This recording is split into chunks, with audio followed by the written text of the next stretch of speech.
February 19, 1943, Kasserine Pass, Tunisia. American troops faced the legendary Afrika Korps for the first time.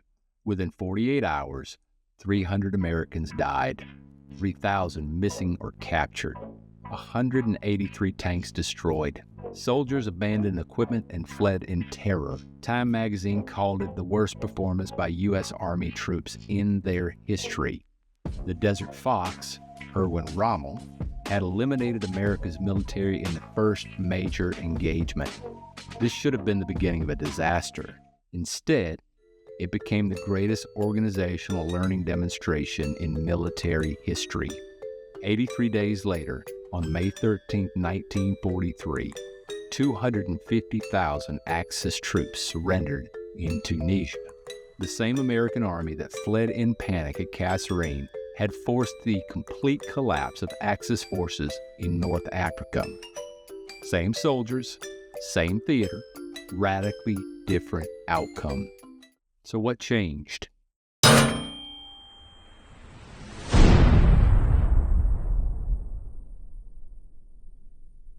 The doctrine. This is the story of how institutional learning speed defeated individual tactical genius. This is Patton versus Rommel. In this video, we're breaking down how America weaponized failure faster than Germany could exploit success. You'll see why Rommel's brilliance couldn't compete with America's learning velocity, and you'll understand the exact organizational reforms that turned disaster into dominance.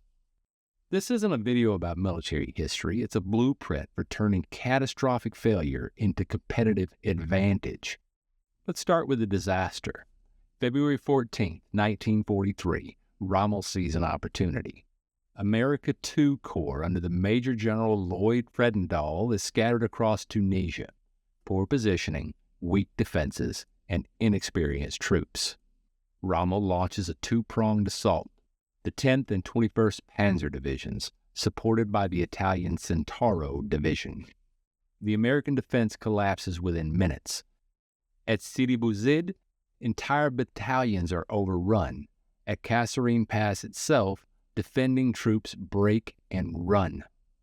Rommel's forces advance 50 miles in 48 hours. Wasn't even close.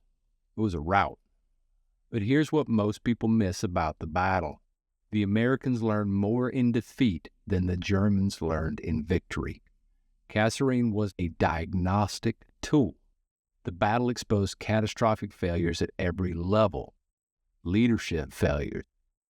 Fredendall commanded from a bunker 70 miles behind the front.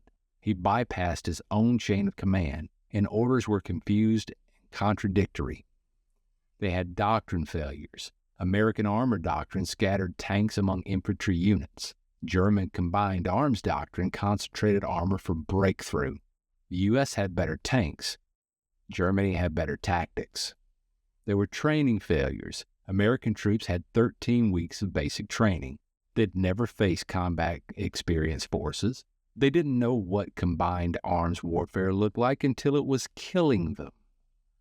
You had coordination failures. Air power was tied to corps commanders as an auxiliary force. No unified air-ground doctrine. The Luftwaffe and Afrika Korps operated as one. The U.S. Army and Air Force did not.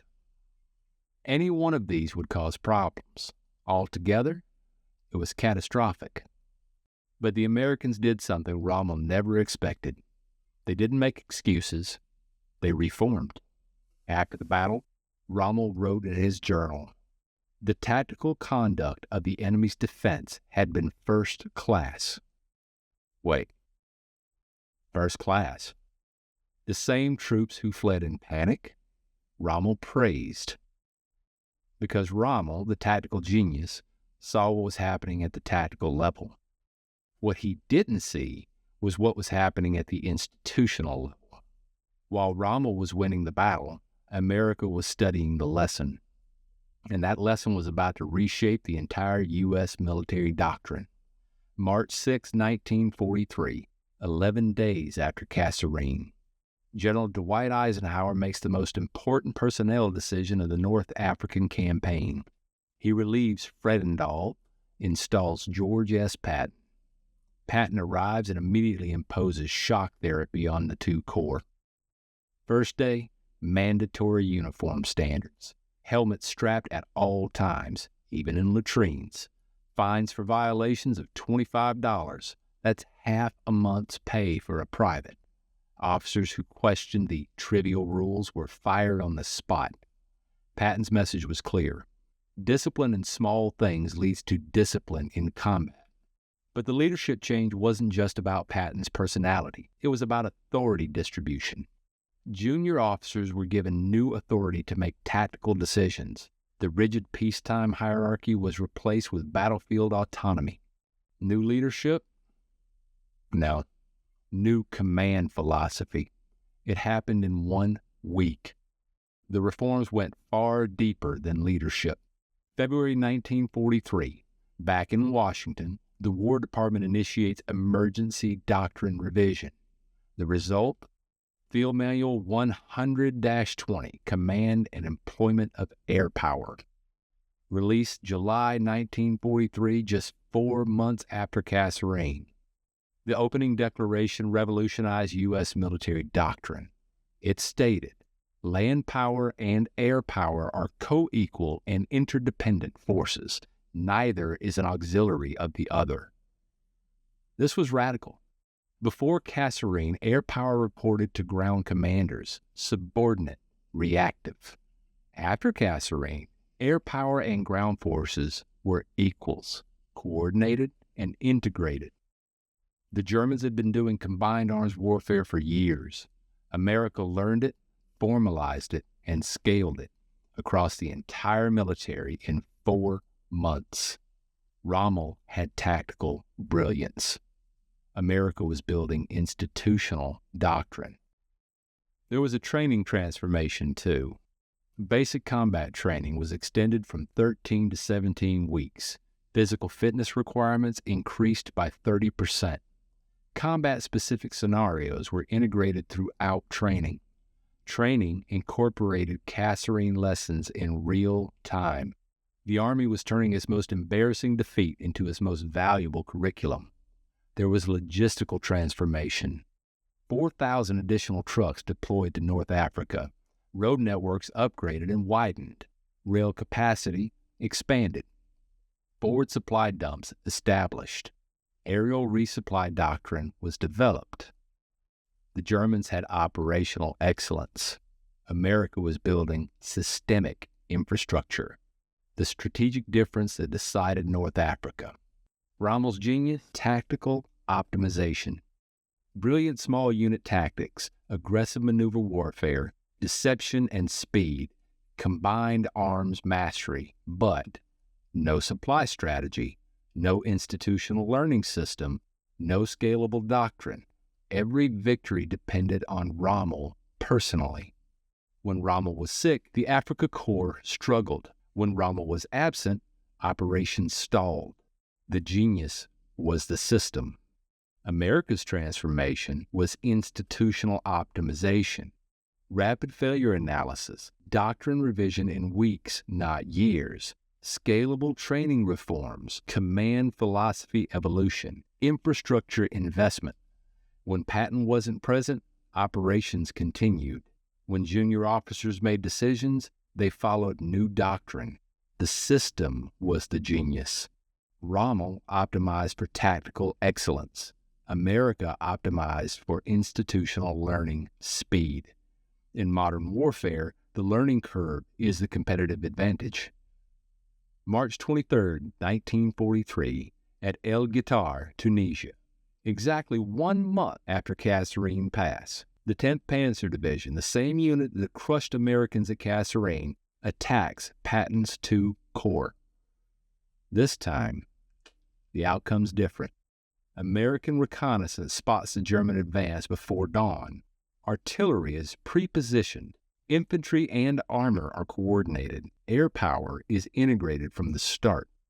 The Germans' assault runs straight into a minefield, then into concentrated American artillery, then into coordinated airstrikes.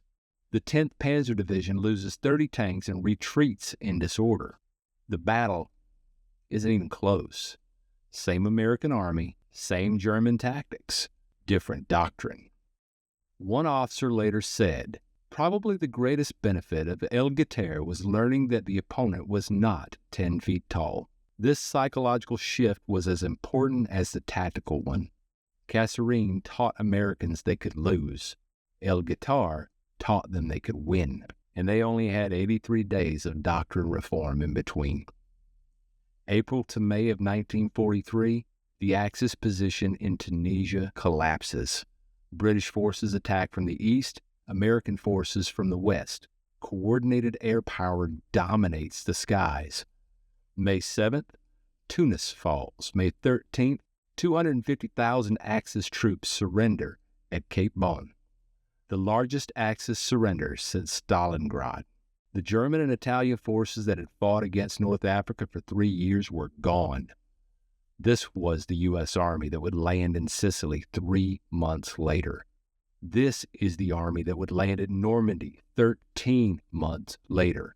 Before Kasserine Pass, a collection of regiments with peacetime doctrine. But after, a unified, combat-proven force with modern combined arms doctrine. The transformation from February to May 1943 created the American military that would dominate the European theater because they had better institutional learning systems than Germany.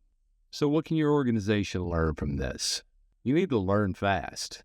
Institutional learning speed. The U.S. Army diagnosed failures within 1 week of Kasserine. Doctrine revisions began immediately. Reforms were implemented in 30 to 90 days. Your learning velocity matters more than avoiding failure. You need to fail quick with rapid experimentation. Kasserine was catastrophic, but it was contained. Small unit engagements tested new doctrines quickly. El Guerre validated reforms within 30 days. Quick failure cycles accelerate learning. You need to dominate slow. Systemic transformation. The goal wasn't to win the next battle. The goal was to win the war. Doctrine reforms scaled across the entire army. Tunisia was proof. Sicily and Normandy were dominance. Strategic patience with institutional reform beats tactical rushing. But there's a paradox. Rommel was a better tactical general than any single American commander. But America didn't need better generals. They needed better doctrine, better systems, better learning velocity. Individual genius has an upper limit. Institutional learning capacity scales infinitely. This is how organizations dominate, by having the best learning systems. The U.S. Army went from humiliation to domination in 83 days because they were better learners. This is Chapter 4 of Learn Fast, Fail Quick, Dominate Slow, Act 2, Military and Historical Cases. If you want to understand how organizations weaponize failure, subscribe for the complete framework. Comment, what's one failure your organization needs to study like the U.S. Army studied Kasserine? In the next video, we'll talk about the Pacific Theater, how the U.S. learned carrier doctrine faster than Japan could optimize it. Institutional learning speed is the ultimate competitive advantage.